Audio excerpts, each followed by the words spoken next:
assault seemingly contradicts her testimony under oath last week that she never helped anyone prepare for polygraph examination. The former boyfriend, whose name was redacted, also said Ford neither mentioned Kavanaugh nor said she was a victim of sexual misconduct during the time they were dating, from about 1992 to 1998. He said he saw Ford help a woman he believed was her lifelong best friend prepare for a potential polygraph test. He added that the woman had been interviewing for jobs with the FBI and the U.S. Attorney's Office.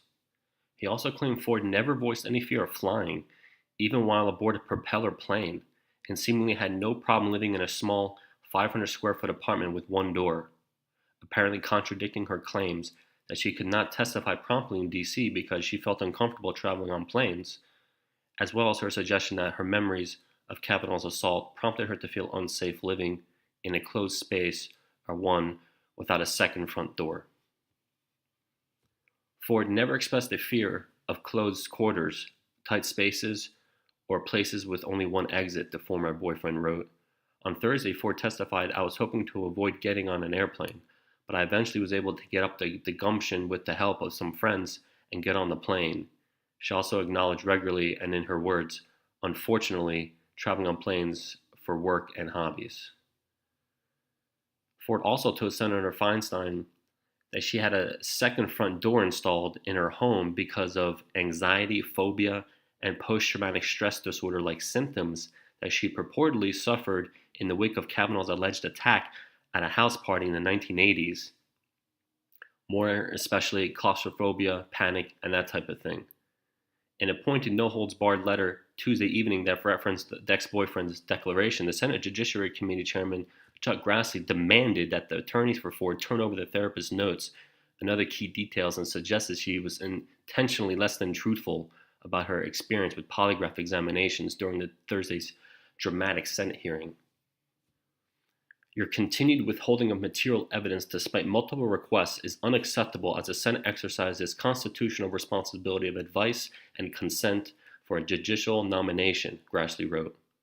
Under questioning from experienced sex crimes prosecutor Rachel Mitchell last week, Ford said that she had never had any discussions with anyone on how to take a polygraph or given any tips or advice to anyone who was looking to take a polygraph test. She repeatedly said the process was stressful and uncomfortable. But in his declaration, the ex-boyfriend wrote that I witnessed Dr. Ford help Monica L. McLean prepare for a potential polygraph exam, and that Ford had explained in detail what to expect, how polygraphs worked, and helped her become familiar and less nervous about the exam using her background in psychology. Mitchell, in a report Sunday, said Ford's case was even weaker than the typical he said, she said situation and pointed out numerous discrepancies in her version of events in the past several weeks, concerning everything from how many people were at the purported party to when it occurred and how she found her way home. Mitchell also noted that none of the witnesses Ford identified as having attended the party could back up her version of events. Some of the apparent inconsistencies, Grassley wrote, could possibly be addressed if Ford's legal team would turn over all video and audio recordings produced during her August polygraph examination. Ford passed the polygraph, and in a handwritten statement she wrote prior to the test, she indicated that there were 4 boys and a couple of girls at the gathering. But in Ford's letter to Senator Feinstein in July, she gave a different tally, writing instead that the party included me and 4 others. Under oath on Thursday, Ford for the first time mentioned that a 4th boy was at the party, but that she could not remember his name. Grassley also demanded Ford's attorneys hand over notes from her 2012 therapy sessions in which she claimed to have discussed her alleged sexual assault decades ago. The senator said it was not justified any longer for Ford to cite privacy and medical privilege, given that she has relied on them extensively as a kind of corroborating evidence to implicate Kavanaugh. On Thursday, Ford claimed she could not say definitively whether she had shared those notes with the Washington Post approximately 2 months ago, as opposed to describing them abstractly. The Post wrote that it had reviewed a portion of Ford's notes.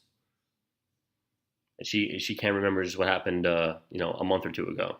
Additionally, Grassley requested copies of communications between Ford and the media describing her allegations, saying that the legal team's failure to provide Ford's full correspondence with the Washington Post suggested a lack of candor.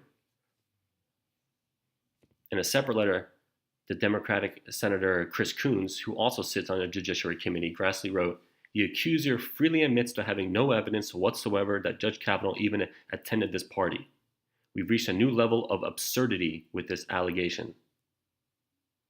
The scathing letters come as Fox News has learned the FBI may wrap up its investigation into misconduct accusations against Kavanaugh as soon as late Wednesday, a source tells Fox News, potentially clearing the way for a final Senate vote on his confirmation within days. If the FBI's report is indeed delivered to the White House on Wednesday, Fox News expects a vote on Kavanaugh's confirmation could come as soon as Saturday.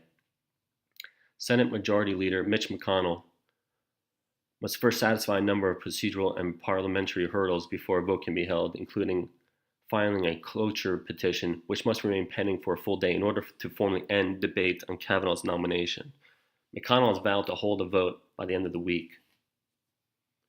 The uncorroborated sexual misconduct allegations against Kavanaugh has faltered in recent days as the credibility of his three most prominent accusers, Ford, Deborah Ramirez, and Julie Swetnick, has come under question.